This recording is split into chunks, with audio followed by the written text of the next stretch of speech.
السلام علیکم ورحمۃ اللہ وبرکاتہ۔ خاص یہ موٹیویشنل سپیچ جو ہے ان نوجوانوں کے لیے ہے جو ابھی جن کی شادی نہیں ہوئی یا کرنے والے ہیں، یا پھر وہ جو اس راستے پہ گامزن ہیں، اپنے ازدواجی زندگی میں چل رہے ہیں۔ تو یہ خصوصی ان کے لیے ہے، یہ مردوں کے لیے ہے، خاندوں کے لیے ہے انشاءاللہ۔ دوسری جو ہے وہ میں اپنی بہنوں بیٹیوں کے لیے وہ جو ٹپس ہیں وہ ایسے بتاؤں گا کہ اپنے گھر کو جو ہے نبھانا کیسے ہے، چلانا کیسے ہے۔ جو میرے تجربات ہیں، آقا کریم علیہ الصلوۃ والسلام کے فرمان ہیں، فرمودات ہیں، ان کی روشنی میں، صحابہ کرام رضوان اللہ علیہم اجمعین کی روشنی میں، اور اہل بیت اطہار کی فرمان کی روشنی میں۔ تو نوجوان جو ہیں اس بات کو بخوبی سمجھ لیں کہ اللہ پاک نے الرجال قوامون علی النساء، عورتوں پر اللہ نے حاکم بنایا ہے مردوں کو۔ اس کا مطلب یہ نہیں ہے کہ حاکم جو ہے وہ ظالم بن جائے۔ تو حاکم جو ہے اس کا ظرف بڑا ہوتا ہے، اپنے محکوم ماتحتوں پر جو ہے وہ رحم کرتے ہیں اور دستے شفقت کا ہاتھ رکھتے ہیں۔ تو اسی لیے بڑا ظرف رکھتے ہوئے خامدوں اور مردوں کو چاہیے کہ وہ خندہ پیشانی سے اپنی بیوی، اپنی عورت کا جو ہے وہ باتوں کو سہنے کی جو ہے عادت ڈالیں، کیونکہ نبی مکرم صلی اللہ تبارک و تعالیٰ علیہ وآلہ وسلم نے فرمایا ہے کہ خیرکم لأہلی خیرکم لأہلی، اور فرمایا کہ میں بھی اپنے اہل و عیال کے ساتھ اچھا سلوک برتتا ہوں اور حسن اخلاق ہے میرا، تو تم میں سے بہتر وہ ہے جو اپنے اہل و عیال سے اچھی زندگی گزارے۔ تو اسی لیے میں کہوں گا کہ اگر عورت جو ہے کمزور ہے، اللہ پاک نے اگر ہم سنت اور قرآن و سنت کو سامنے رکھتے ہوئے اگر ہم نبھا کریں تو میرا یہ خیال نہیں کہ گھر جو ہے کوئی ٹوٹ سکے۔ ٹوٹنے کی وجہ یہی ہے کہ ہم جو حاکم ہیں، مرد ہیں، ہم اپنے ڈنڈے کے زور پہ باتیں منوانا چاہتے ہیں۔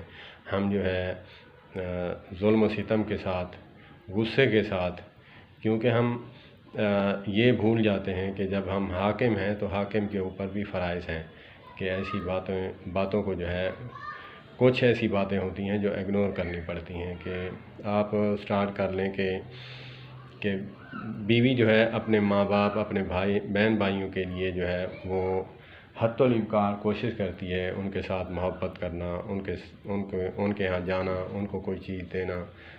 تو اگر مرد جو ہے وہ ہے اپنے ماں باپ کو کچھ دینا چاہتا ہے تو بیوی جو ہے آڑے آتی ہے۔ اکثر میری بہنیں جو ہیں وہ کوشش کرتی ہیں کہ وہ میرے ساتھ ہی جڑا رہے، کہیں اور جو ہے کوئی پیسہ خرچ نہ کرے۔ بس جو بھی ریزن آ جاتی ہیں، کافی اس میں ہوتے ہیں۔ تو اسی لیے اگر گھر کو چلانا ہے تو ڈنڈے کے زور پہ نہیں چلانا، تو اپنی عورت کو، اپنی بیوی کو بھی خوش رکھے، اور ماں باپ کے ساتھ دینے سے اگر بیوی جو ہے غصے ہوتی ہے تو اس کے ساتھ مقابلہ نہیں کرے، شریعت کا حکم ہے۔ علماء فرماتے ہیں کہ جب ہم جو ہے نبی اکرم صلی اللہ تبارک و تعالیٰ علیہ وآلہ وسلم کی زندگی پڑھتے ہیں تو ہمیں ایسے لگتا ہے کہ نبی پاک صلی اللہ علیہ وسلم نے سارے حقوق عورتوں کے بتائے ہیں۔ اگر جب مردوں کے حقوق پڑھیں تو ہمیں پتہ چلتا ہے کہ مردوں کے ہی حقوق ہیں، عورتوں کے نہیں ہیں۔ بہرحال دونوں کے حقوق ہیں، اپنی اپنی جگہ ہیں، ان کو نبھانا چاہیے۔